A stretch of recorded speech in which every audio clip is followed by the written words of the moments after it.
அன்னிக்கு ராத்திரி கார்த்திக்கு ஒரு சத்தம் கேட்டது. அது பூனைன்னு நினைச்சா. ஆனா அந்த சத்தம் கொஞ்சம் கொஞ்சமா பெருசாகிட்டே போனது. இதயம் டக் டக்னு அடிச்சது. சுத்தி முத்தி பார்த்தா.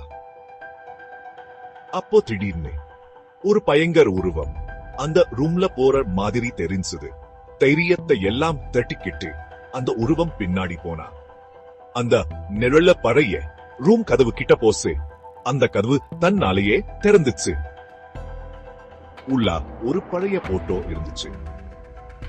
அதுல இருந்த தூசிய துடைச்சு பார்த்தா ஒரு பாட்டி காத்தி கையை வெறிச்சு பார்த்துட்டு இருந்துச்சு. என் வீட்டை விட்டு போ கத்திச்சு. கார்த்திக் பயந்து பின்னாடி வழுந்துட்டா. எதுலயோ கால்ல இடிச்ச மாதிரி இருந்துச்சு.